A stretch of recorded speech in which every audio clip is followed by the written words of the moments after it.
అంటే తల్లిదండ్రులు నేర్పాలనుకున్నప్పుడు పిల్లలను దగ్గర పెట్టుకోవాలి. రోడ్ల మీద వదిలిపెట్టేయకూడదు. చాలామంది అనుకుంటారు నా కొడుకు చాలా పెద్దోడు అయిపోయాడు అనుకుంటారు.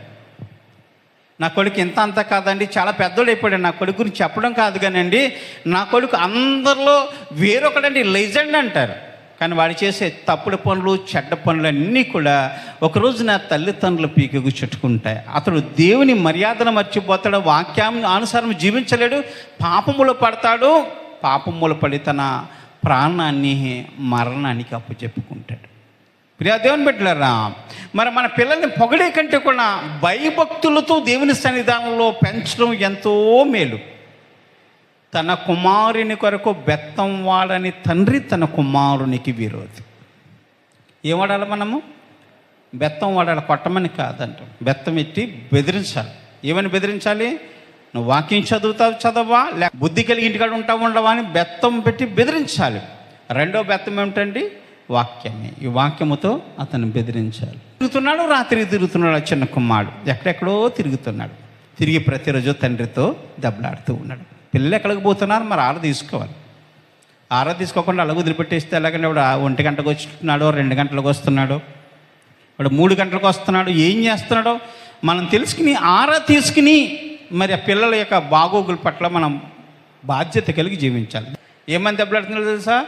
నా ఆస్తి నాకు ఇచ్చి, నాది నాకు ఇచ్చి. భయభక్తి లేని వాళ్ళు ఏం చేస్తారు? తల్లిదండ్రుల దగ్గర అలాగే దెబ్బలాడతారు. నాది నాకు ఇస్తావా, చస్తావా? వారి అవసరాన్ని బట్టి పర్వాలేదు. భార్య పిల్లలు ఉంటే అతను పోషించుకోవాలి కాబట్టి ఇచ్చిన తప్పు లేదు. కానీ ఏ భార్య పిల్లలు లేరు, అతనికి సంసారం లేదు, అతనికి ఇంకా వివాహం కాలేదు, నా ఆస్తి నాకు ఇస్తావా, చస్తావని ప్రతిరోజు తండ్రితో దెబ్బలాడుతుంది. ఇటువంటి వాడు ఎలాంటి వాడు అంటే బయట స్నేహితులతో తిరిగి ఆ స్నేహితులు ప్రేరేపించిన ప్రేరేపణతో తండ్రి మీద దెబ్బలాడేవాడు.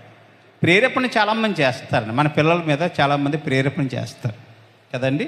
మన మీద మనసు విరిచేటట్లుగా నేర్పుతారు వాళ్ళు. ఆ విధంగా ప్రేరేపిస్తారు. ఆ ప్రేరేపణ మంచిదైతే మన కుటుంబానికి మంచిది జరుగుతుంది, చెడ్డదైతే కనుక మనం కుటుంబంలో మన పిల్లలు నాశనం అయిపోతారు. తిరిగే స్నేహాలు కూడా మనం చూడాలి. పిల్లలు ఎక్కడికి వెళుతున్నారు, ఎవరితో తిరుగుతున్నారు, ఎవరితో తిరగటం లేదు. తిరిగేటటువంటి వాడు చెడ్డవాడు అయితే వెంటనే ఖండించాలి. వాడితో పోకు, వాడితో పోయేవా నీ జీవితాన్ని నాశనం చేసుకుంటావు, తిరిగమంటే ఊరుకోనని బెదిరించాలి. మన పిల్లల్ని ఖచ్చితంగా మన ఇంట్లోనే పెట్టుకోవాలి, మన కంట్రోల్లోనే పెట్టుకోవాలి. దేవుని అధిపజ్ఞంలో వాళ్ళని ఉంచాలి. ప్రార్థన నేర్పాలి, స్తుతులు నేర్పాలి, దేవుని యొక్క బైబిల్ గ్రంథంలో వాక్యాలు నేర్పాలి, దేవుని ఎందు భయభక్తులు ఎలాగుంటాయో వారికి తెలియజేయాలి. అంతే తప్పకని ఎక్కడో కదుకుని తిరుగుతున్నాడే నా కొడుకు గొప్పవాడు అనుకుంటూ వాడు ఏం చేస్తాడండి? తెల్లవారుజామున వస్తాడు, లేకపోతే అర్ధరాత్రి వస్తాడు, మన మీద దెబ్బలాడతాడు, ఊరి మీద గొడవలన్నీ తీసుకొచ్చి